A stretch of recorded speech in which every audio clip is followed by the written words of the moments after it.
గురూజీ ఆ! అంటే దాదాపు మీరు ఇండస్ట్రీకి వచ్చి ఎన్ని సంవత్సరాలు అయి ఉంటది? ఇండస్ట్రీకైతే 50 ఏళ్ళు. 50 ఏళ్ళు అసిస్టెంట్ డైరెక్టర్‌గా అయితే. Assistant director. డైరెక్టర్‌గా అయితే 44 ఏళ్ళో, 45 ఏళ్ళో. 44 ఏళ్ళు. డైరెక్టర్‌గా మొదటి సినిమా 'బాబు'. 'బాబు'. 'బాబు' 'బాబు'తో సినిమా. మొదలైంది. దాంట్లో సోహన్ బాబు హీరో. హ్మ్. మీకెలా వచ్చింది అటుగా ఆ సినిమా అవకాశం? సోహన్ బాబుతో మా ఫాదర్ డైరెక్ట్ చేసిన 2 పిక్చర్‌లు చేశాను నేను. ఆ! చేసినప్పుడు చాలా క్లోజ్‌గా ఉండేవాడన్నమాట. ఓకే. సరే నా ఐడియాలు గాని, ఇయి గాని ప్రొడ్యూసర్‌లు గమనించేవారు. తప్పకుండా నెక్స్ట్ పిక్చర్ రాఘవేంద్రరావుకి ఇస్తాం ఓకే. అనేవాళ్ళు. రామానాయుడు గారు పాపం ఆయన ఎప్పుడూ చెప్తూ ఉంటాను నేను. Great man. చాలా మందికి అవకాశం ఇచ్చారు. ఫస్ట్ నాయుడు గారు రాఘవేంద్రరావుకి నేను డైరెక్షన్ ఇస్తానని మా ఫాదర్‌తో చెప్పినప్పుడు వాడికి ఇంకా ఎక్స్‌పీరియన్స్ చాలదు ఆ! అని ఇంకోడికి ఇవ్వమని రికమెండ్ చేశాడు. ఓకే. నాకు చాలా ఉపయోగపడింది. ఓకే. వచ్చిన అవకాశం పోయిందే అనుకున్నానప్పుడు. తర్వాత నిజంగా నాకు ఉపయోగపడింది. ఓకే. ఆ తర్వాత మా ఫ్రెండ్సే నాకు శేజర్, కుమార్, గోపాలకృష్ణ, వేణు అని హ్మ్. వీళ్ళందరం కలిసి సరదాగా పెద్ద సినిమా తీద్దామని మొదలుపెడితే అప్పుడు సోహన్ బాబు ఈజ్ వెరీ గ్రేట్. నేను ఏం చేస్తానో తెలియకుండా అంత పెద్ద సినిమాకి అవును. ఒప్పుకున్నందుకు ఎప్పుడూ నేను సోహన్ గురించి అన్ని షోల్లో చెప్తూ ఉంటాను. అండ్ అలా అందులో ముగ్గురు హీరోయిన్స్ వాణిశ్రీ, లక్ష్మి, అరుణారాణి ఓహో! ఫస్ట్ పిక్చర్‌లోనే. ఓకే. సో, అలా కెరీర్ స్టార్ట్ అయింది. తర్వాత ఆ సినిమా యావరేజ్‌గా ఆడింది. ఏది 'బాబు' అండి? బాబు. ఓహ్! ఆ తర్వాత 'జ్యోతి'. 'జ్యోతి' ఆ! 28 డేస్‌లో 28 డేస్‌లో సినిమా అయిపోయింది. హ్మ్. విత్ అంటే ఇది సాంగ్స్. చాలా కాస్ట్‌లీ సినిమా తీసాం. నెక్స్ట్ లోయెస్ట్ బడ్జెట్‌లో తీయాలని చెప్పేసి ఆ! అప్పుడే ఈ గడ్డం ప్రయాణం స్టార్ట్ అయింది. ఓహో! ఏ ఎందుకండి కారణం ఏంటి ఈ గడ్డం? అంటే ఫస్ట్ పిక్చర్ కొంచెం సోగా ఆడింది. ఆ! అంటే యావరేజ్ ఇట్లా. ఓకే. నెక్స్ట్ మొదలుపెట్టే ముందు తిరుపతి ఎళ్లి గడ్డం ఇచ్చేసి ఓకే. మామూలుగా పెంచేవాడిని అప్పుడప్పుడు. అప్పుడప్పుడు పెంచేవాడినమాట. గడ్డం ఇచ్చేసి మళ్ళీ ఈ సినిమా అయిన తర్వాత వస్తాను అచ్చా! ఓకే. అని చెప్పి సో, ఆ సెంటిమెంట్ అలాగే ఇప్పుడు ఇంకా స్టిల్ ఇంకా కంటిన్యూగా అవుతూనే ఉంది. హ్మ్. ఓకే. ఈ 45 ఏళ్లలో తిరుపతిలో తప్ప ఆ! ఏ మంగళ కట్ ఎక్కడా లేదు. ఓకే. అలా జర్నీ స్టార్ట్ అయిన తర్వాత అదృష్టం అనేది అడవి రాముడితో హ్మ్. అంతే. విశ్వవిఖ్యాత నట సార్వభౌమ. అంతే. హ్మ్. తారస్థాయికెళ్ళిందది. హ్మ్. 'అడవి రాముడు'. అడవి రాముడితో రామారావు అవును. 'కె. రాఘవేంద్రరావు బిఏ' అని ఉంటది. అంటే ఏంటండి? బిఏ అనేది పట్టుదలతో చదివాను నేను. ఆ! ఎందుకంటే మా పీయూసీ అవ్వంగానే మా ఫాదరు డైరెక్టర్ అవ్వాలనుకుంటే ఈ చదువు చాలు అన్నారు. ఓహ్! నాకు డౌటు డైరెక్టర్‌గా ఫెయిల్ అయితే మళ్ళీ ఉద్యోగం అడగటానికి కనీసం ఒక డిగ్రీ ఉండాలి. ఓకే. ఓహ్! అప్పుడే ముందు చూపుంది మీకు. ఆ! సినిమా ఫీల్డ్‌లో చూస్తూ ఉన్నాం కదా! ఒకవేళ ఫెయిల్ అయితే మళ్ళీ కనపడదు. అంటే నేను వేరే అనుకున్నా. బిఏ అంటే హ్మ్.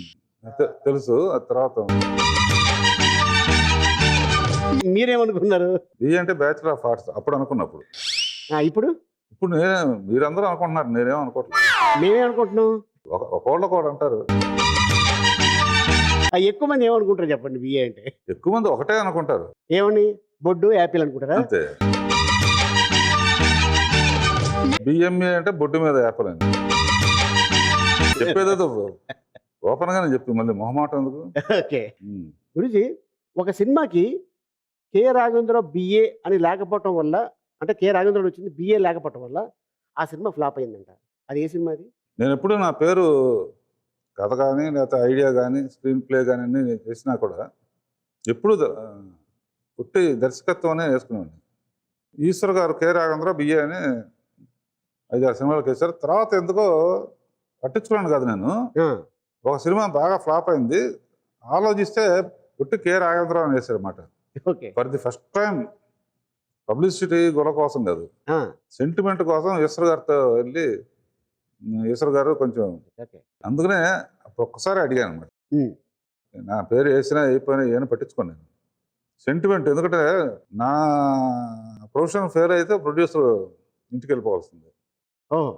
ఈ బిఏలో ఇంకోటేంటంటే మా ఫ్రెండ్‌తో పుస్తకాలతో చదివాను. నాకిచ్చిన డబ్బేమో సినిమాలు చూసేవాడిని. వాడు ఎప్పుడు చదువుతానే ఉండేవాడు. హ్మ్. నేను లాస్ట్ 5 డేస్ చదివాను, పాస్ అయ్యాను. వాడు 3 ఇయర్స్ ఫెయిల్ అయ్యాడు. ఓకే. కనుక నేను బిఏకి వాడికి రుణపడి ఉన్నాను. ఓకే. ఓకే. గురూజీ 'అడవి రాముడు' ఎన్టీ రామారావు గారితో ఫస్ట్ మూవీ అదేనా? నాకు నాకు అంటే ఆయన కోసం కథ రాసారా? లేకపోతే ఆ! అప్పట్లో చాలా మంది హీరోలున్నారు కదా! ఇప్పటికే ఆయన పెద్ద పెద్ద డైరెక్ట్ చేశారు. ఆ, నేను అసలు చాలా బచ్చా కింద లెక్క. ఆ, ఆయన అసలు ఒప్పుకున్నారు అని ప్రొడ్యూసర్ చెప్పగానే ఆ, నాకు టెన్షన్ స్టార్ట్ అయింది. ఓకే. ఆయన పిక్చర్తోనే స్టార్ట్ చేశాను. నా జీవితం స్టార్ట్ అవటమే ఫస్ట్ క్లాప్ ఆయన మీద కొట్టాను, ఆ, పాండవానవసంలో. ఆ, అప్పటి నుంచి 2-3 పిక్చర్లు ఆయనతో నాన్నగారు చేసిన పిక్చర్కి చేశాను. వర్క్ చేయడం. బుడ్డ గురువు అని పిలిచేవారు అప్పుడు, అసిస్టెంట్ డైరెక్టర్. ఆయన మరి నాలో టాలెంట్ అంత తేలిగ్గా, అంతకుముందు చాలామంది పెద్ద డైరెక్టర్స్ ఉన్నారు, అయినా కూడా నా పేరు చెప్పగానే ఓకే బ్రదర్, అప్పుడు మొదలైందనమాట వండటం. అచ్చా.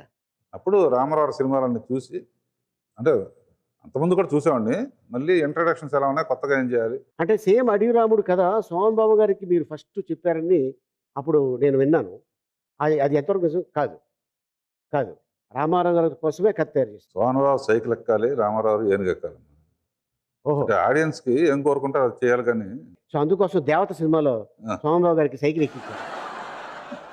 సోనరావుకి చక్కటి హీరోయిన్స్ ఉండాలి, ఆ, శ్రీదేవి, జయప్రద, ఓకే. ఫార్ములా.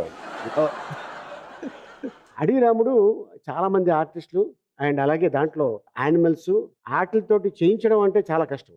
అది ఒక ఎత్తు. అండ్ ఫస్ట్ ₹1,00,00,000 దాటిన సినిమా కదా గురించి అది, అవును.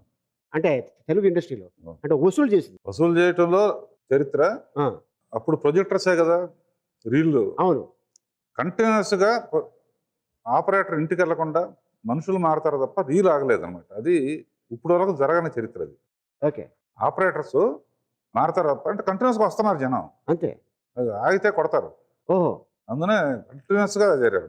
24 గంటల సేపు అది అలాగే నడుస్తుంటారు, జనాలు వస్తుంటారు, వెళ్తుంటారు. లాస్ట్ డేస్లోనేమో ఆర్ఎస్కో పాట మళ్ళీ ఆపేసి మళ్ళీ 10 సార్లు వేసుకుని, ఆ, అంటే ఆయన దయ వల్ల 2-3 అద్భుతాలు జరిగినాయి నా జీవితంలో. Yeah. అంటే నా జీవితం సినిమా ఇండస్ట్రీ హిస్టరీలో కూడా. ఓకే. అంతకుముందు రామారావు పిక్చర్లకి హారతలు ఇచ్చేవాళ్ళు, ఉమ్, లేకపోతే పూలు చల్లేవాళ్ళు. అడవి రాముడితోనే మొదలైంది డబ్బులు వేయటం అనేది. డబ్బులు చిల్లర. ఆడిటోరియంలో కనకనకన సౌండ్ అనమాట, ఆర్ఎస్కో వ్యాపారం. అక్కడి నుంచి నా సినిమాలు 2-3 సినిమాలకి మన వేటగాడులో పాటకు కానీ, రెయిన్ సాంగ్, రైన్ సాంగ్, తర్వాత శ్రీదేవి జగదేకూరి సాంగ్, అబ్బని అబ్బాయి తీయని దెబ్బ. వీటికి డబ్బులు పట్టడం అనేది అదొక చరిత్ర.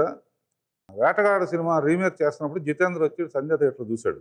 ఆ, కాకుచాటు పిండి తెరిసే సాంగ్. సాంగ్. ఆ సాంగ్ వచ్చినప్పుడు మొత్తం డబ్బులు వేస్తా ఉంటే ఇతని తల మీద నుంచి కూడా కొన్ని వెళ్ళింది జితేంద్ర. ఓకే. వచ్చిన తర్వాత నన్ను అడిగాడు అనమాట. ఫస్ట్ హిందీ సినిమా నాకు ఆ, వేటగాడు, హిందీలో నిషానాన్ని తీశాను. నిషాన్. రాఘవేంద్ర టెల్ మీ ట్రూత్, నిజంగా అది నువ్వు మనుషులను పెట్టి వేపించావా నేను ఒప్పుకోవటం కోసం అని అడిగాడు. ఆ, అయితే రేపు కూడా వెళ్ళి చూడు, లేదా ఇప్పుడు మళ్ళీ వెళ్ళి చూడు అన్నా. అలా అదొక వండర్. అవును. అటువంటి జరగటం అనేది నా జీవితంలో ఒక అదృష్టంగా భావిస్తాం. అన్నమాట. ఎవరికి జరగనే మనకు జరిగింది. నువ్వు చేసేవాడుగా డ్యాన్స్ అప్పుడు, ఆ? పెద్ద అయిన డ్యాన్సులు. నేను ఈ సినిమా 10 సార్లు చూస్తుంటా. రాజమండ్రి ఊర్వశి టాకీస్ అంటే అది ఏసీ థియేటర్. ఆ థియేటర్లో వెళ్ళి సినిమా చూడటం అనేది చాలా గొప్ప. అండ్ పైగా ఈ సినిమా ఆ థియేటర్ రిలీజ్ అయింది.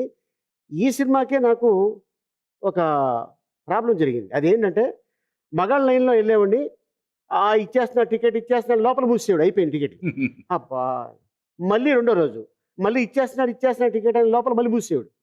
ఇంకా లాభం లేదని ఆడో లైన్లోకి వెళ్తే ఒక ఆవిడని అడిగా, టికెట్ అక్క, ఒక టికెట్ ఇప్పే. లేవు, మేము ముగ్గురున్నా వెళ్ళు అంది. ఇలా లేదని చెప్పేసి 4వ రోజున మోగవాళ్ళగా అనగానే అయ్యి పాప మోగవాడు అంటే పాప టికెట్ ఇద్దాం అని చెప్పేసి టికెట్ తీశారు. లైను 1, 2, 3 అప్పట్లోనే వెళ్ళి కూర్చున్నాం. రామారావు గారు ఫైటింగ్ వస్తే ఎయ్ అంటే పక్క అక్క ఈడు మోగోడు కాదే అంది.